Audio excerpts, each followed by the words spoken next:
नमस्कार दोस्तों, स्वागत है आप सभी का एक बार फिर से आपके अपने इस यूट्यूब चैनल पर। दोस्तों, आप सभी जानते हैं कि एचटेट का जो 7 और 8 दिसंबर को होने वाला एग्ज़ाम था वो कैंसिल कर दिया गया है। और इसके बाद से एक तरीके से हम ये सोच रहे थे कि अब आने वाले समय में हमें बहुत ही स्लो प्रोसेस दिखेगा एचटेट को लेकर के। लेकिन जिस प्रकार से चीज़ें चल रही हैं, अभी हाल ही में आज की डेट में ही एक नया नोटिस जारी किया गया है एचटेट की तरफ से, जिसके बारे में मैं डिटेल में चर्चा करूंगा। ये वीडियो सभी के लिए इम्पोर्टेंट है क्योंकि ये आप सबसे जुड़ी हुई न्यूज़ है। आप इसको बिल्कुल भी स्किप ना करें। ठीक है, जिस प्रकार से आज जो एक नया नोटिस आया है उससे ये बात साफ जाहिर हो गई है कि जो डिपार्टमेंट है वो अपना काम कर रहा है। और हम ये कह सकते हैं कि शायद अगर दिसंबर में एग्ज़ाम ना हो तो हमें जनवरी में इसका एग्ज़ाम होता हुआ नज़र आएगा। लेकिन उससे पहले क्या कुछ अपडेट है अभी तक की जो नोटिस आया उसके बारे में हम चर्चा कर लेते हैं।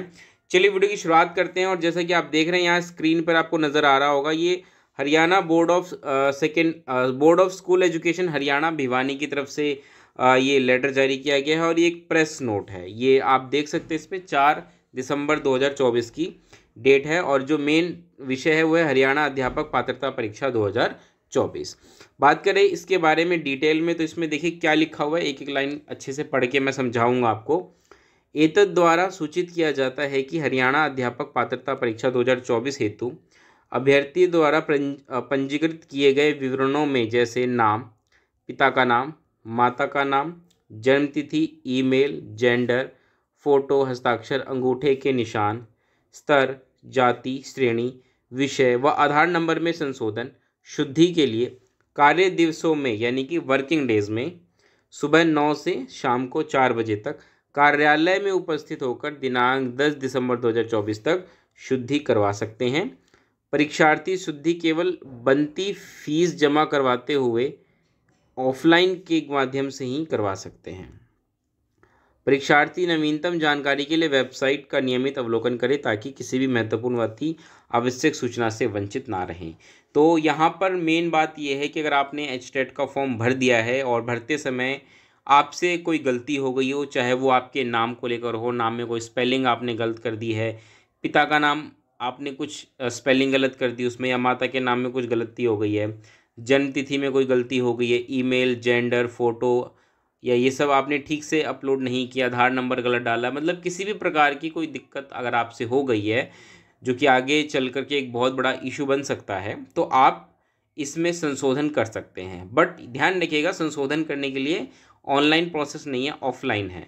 यानी कि आपको इनके ऑफिस में जाना पड़ेगा, ठीक है, जो हम जानते हैं भिवानी में है, वहाँ आपको जाना पड़ेगा और वो भी वर्किंग डेज़ में। 10 दिसंबर लास्ट डेट है, उसके बाद ये चीज़ें नहीं होंगी। लेकिन 10 दिसंबर तक भी आप सिर्फ वर्किंग डेज़ में ही जा सकते हैं, सुबह 9 से शाम को 4 बजे के बीच।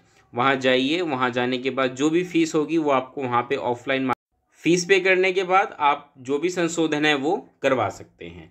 तो यहाँ पर एक चीज़ मैं ज़रूर कहूँगा कि देखिए, ऑफलाइन चीज़ें करने से बेहतर होता है चीज़ें ऑनलाइन होती।